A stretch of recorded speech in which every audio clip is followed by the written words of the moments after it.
In our cozy little home, life often felt like a well-orchestrated symphony, each day flowing into the next with a comforting regularity.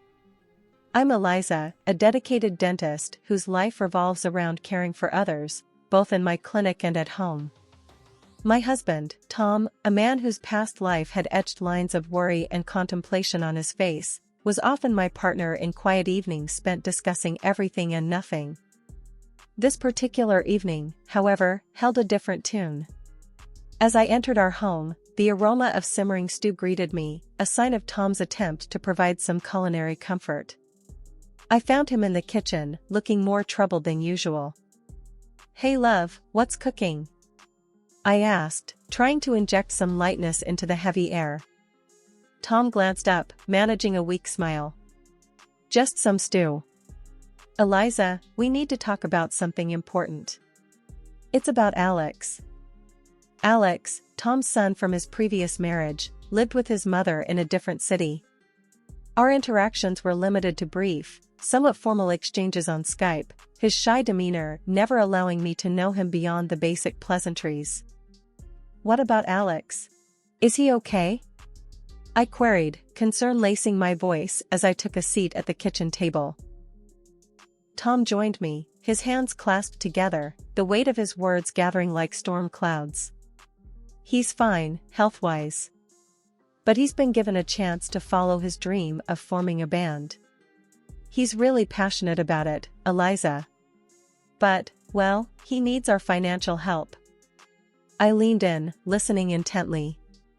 "How much does he need?" I asked, my mind already sifting through our finances. Tom hesitated, then uttered, "Around $10,000. It's for the equipment, some studio time, things like that." I took a deep breath, the number settling in my mind. "That's a significant amount, Tom. But if it's for his dream, tell me, have you seen any of his work? Is he serious about this path?" He nodded vigorously. "I've heard some of his music during our calls. He spends every spare moment he has on it. I believe in him, Eliza." I watched the earnest look in his eyes, a father's love mingling with hope. "All right, Tom. If you believe this is right, I trust your judgment. Let's support Alex. But, let's also ensure it's a wise decision. We should probably have a chat with him, understand his plan a little better." Tom's face lit up with a mixture of relief and gratitude. "Thank you, Eliza. This means the world to him, and to me. And yes, let's arrange a call with him soon." As we sat there planning our next steps, I couldn't help but feel a mixture of excitement and apprehension. I was about to invest in a dream, in a young man I barely knew, hoping that our contribution would set him on a path to success and fulfillment. It was a risk, but perhaps, in the grand scheme of things, a risk worth taking for family. Months slipped by after the first financial aid for Tom's son, Alex. Life resumed its usual pace with my dental practice bustling and Tom's work steady. Then one evening, as autumn leaves began to paint the ground in hues of amber and gold, Tom approached me with a familiar hesitancy in his eyes. "Eliza, can we talk about something?" he asked, his voice carrying an edge of discomfort. I nodded, setting aside the book I was reading. "Of course, what's on your mind?" He took a deep breath, his gaze avoiding mine. "It's about Alex again. He's making great progress with his music, really diving into it. But he needs more support, another $10,000. I felt a twinge of surprise, my eyebrows knitting together in concern. "Another $10,000? But we just provided for his initial setup. What does he need this time?" Tom's fingers fidgeted with the hem of his shirt. "He's looking to upgrade some equipment, maybe get into a better studio. It's just that, things are getting more serious for him now." I sighed, a sense of unease settling in. "Tom, I understand wanting to support Alex, but we need to be mindful. We're talking about a lot of money here. I earn well, but these are hard-earned savings. We need to think about our future too." Tom's face turned a shade darker, his voice raising slightly. But it's for Alex, Eliza. My son. Don't you think he deserves this chance? His tone stung, a hint of accusation lingering in the air. Of course, I do, I replied, my voice firm yet calm. But I also believe in responsible support. We can't just keep handing out money without understanding the full picture. The conversation grew heated, our words a volley of concern and frustration. Then, suddenly, Tom's demeanor shifted from defensive to outright angry. You just don't understand, Eliza. You're not a parent. You don't know what it's like to want to give everything to your child. His words cut deep, echoing around the room. I recoiled, hurt flashing in my eyes. Tom, that's unfair. I've been nothing but supportive.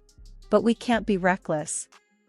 And your son is almost an adult, he needs to learn financial responsibility too. Tom shook his head, his anger boiling over. You're just being selfish and greedy, Eliza. You don't understand what family means. With that, he stormed out of the house, leaving me in a stunned silence.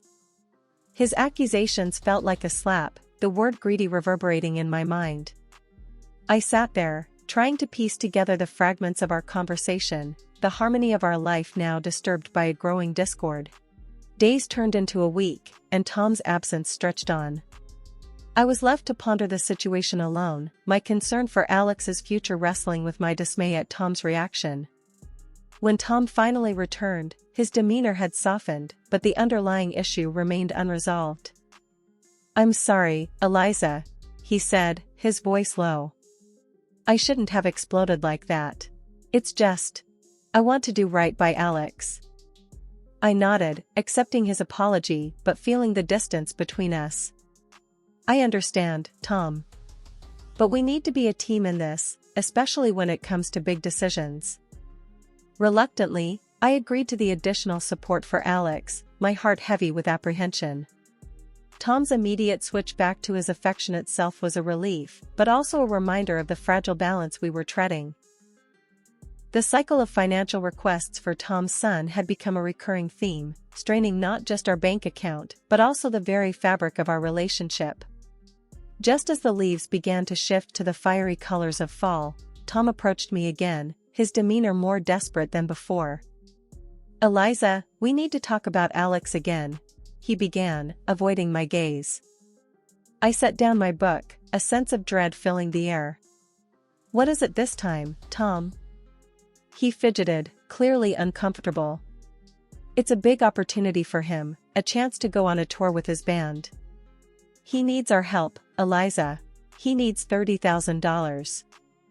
I was taken aback, the figure echoing in my mind like a bad joke. 30,000? Tom, this is getting out of hand. We've been supportive, but this is too much. Tom's face flushed with frustration. But it's for his future, Eliza. Can't you see? He could make it big. I stood up, feeling the tension like a physical force between us. And I want to support him, but not blindly. We've never even seen him play. We don't know if this band is real or just a whim. We need some kind of proof, Tom. His voice raised, a note of panic creeping in. Why can't you just trust me, Eliza? Why do you need proof for everything? I replied, my own voice rising in response. Because trust is based on honesty and responsibility, Tom. And right now, I'm not seeing a lot of either. The room was thick with unsaid words and mounting frustrations. Tom then dropped a bombshell that shattered any semblance of normalcy. If you don't give this money for Alex, I don't think I can stay in this marriage. I felt as if the floor had fallen out beneath me. Are you blackmailing me, Tom? Using our marriage as a bargaining chip for money? He didn't answer, his silence speaking volumes. I realized then that our issues ran deeper than I had ever imagined. This was about more than money, it was about respect, trust, and the balance of power in our relationship. I need time to think, I said finally, my voice hollow. This isn't something I can decide right now. Tom stormed out, leaving me alone with my swirling thoughts. I knew something had to change. We couldn't continue down this path of ultimatums and financial demands. That night, as I lay in bed, the space beside me cold and empty, I realized that I was at a crossroads. One path led to giving in to Tom's demands, sacrificing my principles and possibly my financial security. The other was fraught with the unknown, potentially leading to the end of my marriage. In the quiet of our home, I sat down with my laptop, a sense of unease stirring within me as I navigated to Alex's Instagram page. The images that greeted me were far from what I expected of a struggling musician.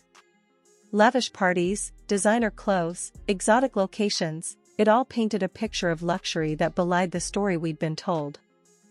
I needed answers directly from Alex. I called him on Skype, ensuring the video recording was on, ready to confront him about the inconsistencies. He answered, his face a mask of casual indifference. "Alex, we need to talk about the money your dad and I have been sending you," I began, my tone firm. He shrugged nonchalantly. "What about it?" I didn't mince words. "I've seen your Instagram.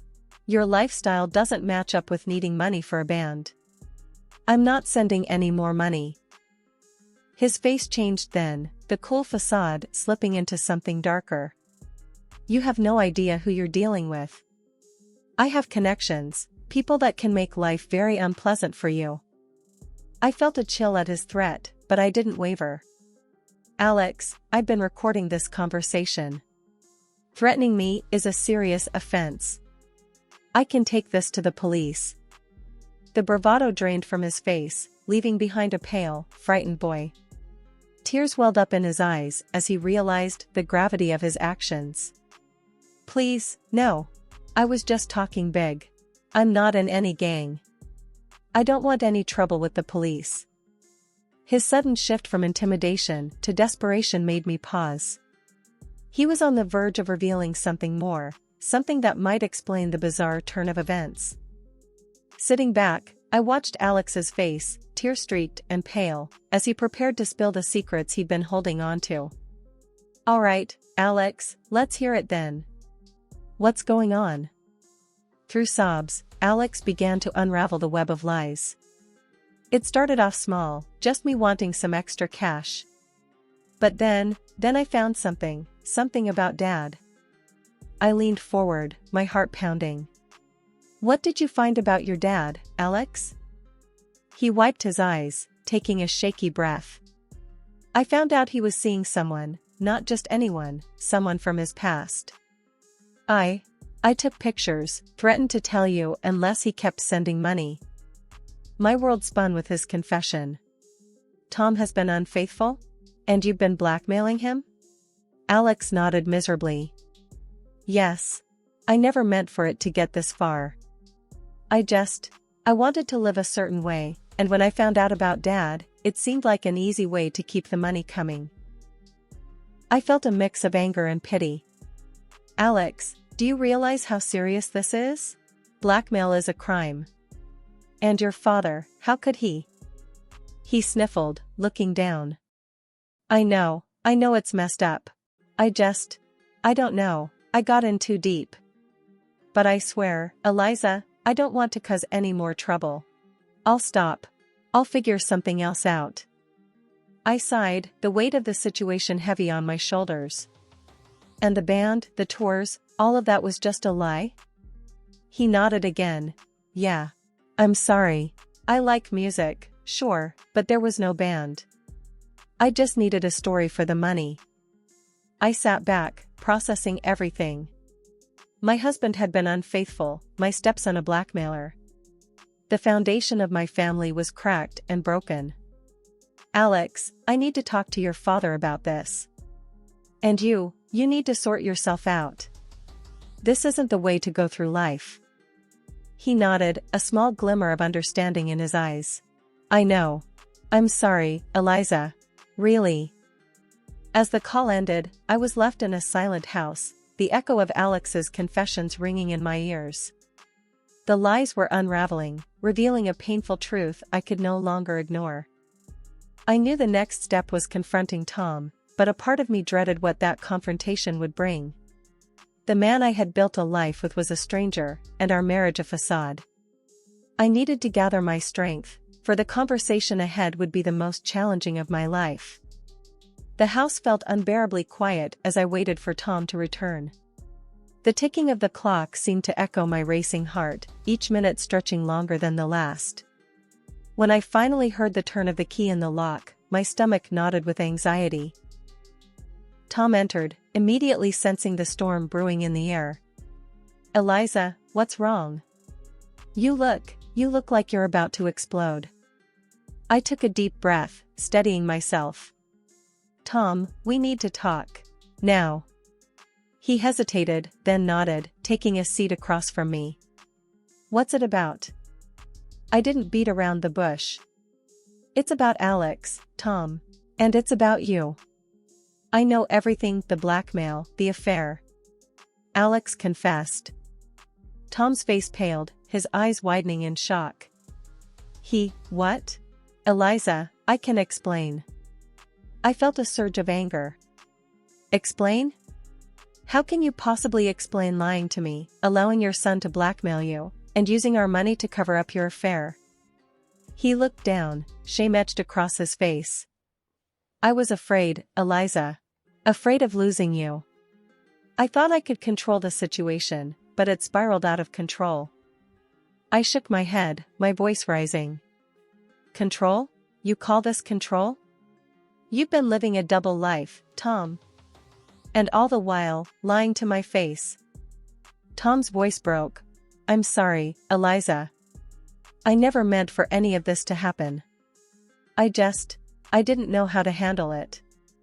I stood up, my hands trembling with a mixture of fury and heartbreak. "Sorry doesn't cut it, Tom. Your son was threatening me, using gang connections to intimidate me because of your mistakes." Tom stood as well, reaching out to me. "Please, Eliza, let's try to work this out. I'll do anything." I pushed his hand away. "Work this out? How can I possibly trust you again? How can we go back to how things were knowing what I know now?" He had no answer, just stood there, a man broken by his own deceit. I knew then that our marriage was beyond repair. The trust that once bound us together had been shattered by lies and blackmail. "Tom, I need you to leave," I said, my voice cold and final. He didn't argue, just nodded silently and walked out, the door closing with a soft click that seemed to echo the closing chapter of our life together. As I sat back down, alone in the echoing silence of our home, I felt a profound sense of loss and betrayal. But amidst the pain, there was also a flicker of relief. The truth was out, painful as it was, and now I could begin to heal, to rebuild my life on a foundation of honesty and self-respect. In the aftermath of our confrontation, the house felt empty, the silence a constant reminder of the betrayal and deceit that had unfolded. I knew I couldn't just let things end there. There needed to be consequences for the lies and the financial manipulation. It was time for a legal reckoning. I found myself sitting across from a lawyer, my hands clenched tightly in my lap. "Mrs. Johnson, I've gone through all the information you provided," he began, his tone professional yet sympathetic. "I need to pursue legal action," I stated firmly. "Not just for the divorce, but for the recovery of the money Tom used for his blackmail payments, and for the emotional distress this has caused me." The lawyer nodded, understanding the gravity of the situation. "We can certainly file for divorce on grounds of infidelity and emotional distress. As for the money, we'll need all the evidence you have of the transactions and any communication between you and your husband or stepson regarding this matter." I assured him I had kept meticulous records. I trusted Tom completely. "Never thought I'd need these as evidence against him," I admitted, a sad irony in my voice. He offered a small, reassuring smile. "You're doing the right thing by protecting yourself and your assets. This won't be easy, but I'll be with you every step of the way."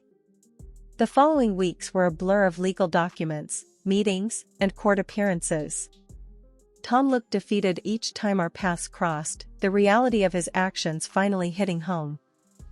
At one such encounter, he approached me, his expression one of regret. "Eliza, I never wanted it to come to this. I'm sorry." I looked at him, the man I once loved, now a stranger. "Sorry isn't enough, Tom. You made your choices, and now we're both living with the consequences." The final court session was the hardest. I sat there, listening as my lawyer laid out the case, detailing the emotional and financial toll of Tom's deceit. When the judge finally spoke, granting me the divorce along with compensation for the misused funds and emotional suffering, I felt a bittersweet relief. As I walked out of the courtroom, the weight of the past months felt both heavier and lighter. I had stood up for myself, faced the legal battle, and emerged with a sense of closure, albeit a painful one. But the journey wasn't over. There were still pieces of my life to pick up, a future to rebuild. I knew it wouldn't be easy, but as I stepped out into the sunlight, I felt a glimmer of hope. I decided to visit my old friend and confidant, Martha, who had been a pillar of support through my ordeal. As I entered her cozy living room, she greeted me with a warm, knowing smile. "Eliza, look at you. How are you holding up?" she asked, ushering me to sit. I sighed, a small smile playing on my lips. "I'm okay, Martha. It's been tough, but I feel like I'm finally seeing the light at the end of this long, dark tunnel." Martha patted my hand gently.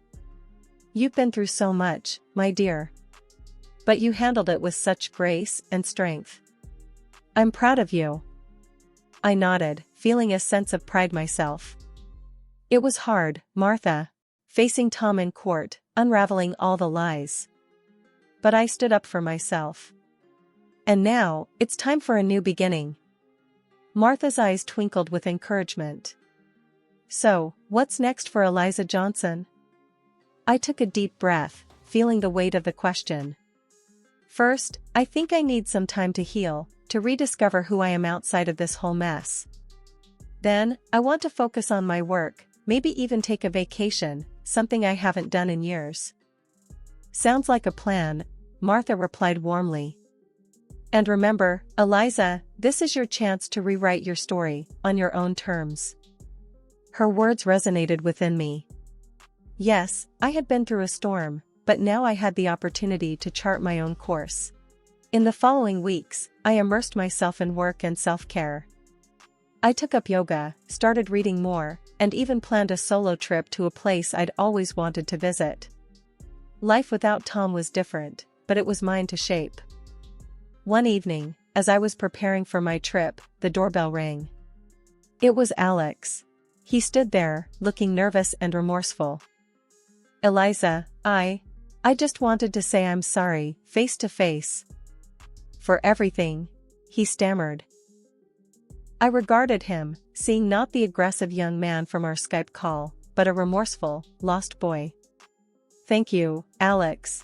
I hope you've learned from this, and that you're making changes for the better." He nodded earnestly. "I am. And I owe it to you for standing up to me. You helped me see how wrong I was." I smiled slightly, acknowledging his apology. "Take care of yourself, Alex. And make good choices, okay?" As he walked away, I closed the door and turned back to my own path, feeling a sense of closure. The journey had been arduous, but I emerged stronger, wiser, and ready for whatever lay ahead. The sun set in a blaze of glory, its vibrant hues a promise of the new chapter awaiting me. A chapter of healing, growth, and self-discovery. A new horizon was before me, and I stepped forward with determination and hope, ready to embrace whatever the future held.